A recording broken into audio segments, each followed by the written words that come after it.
objetivo principal, todos sabem que é o resultado coletivo, né? São os títulos e tal.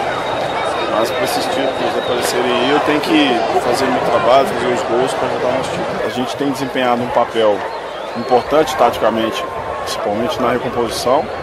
E na hora que tiver a bola, um procurar o outro, se movimentar bem, porque qualidade todos eles têm. E é só fazer o movimento ali que eles vão te deixar a qualquer hora na cara do gol. Não, o Walter é um irmão nosso, além de tudo é um cara acima da média tecnicamente, muito inteligente dentro do campo.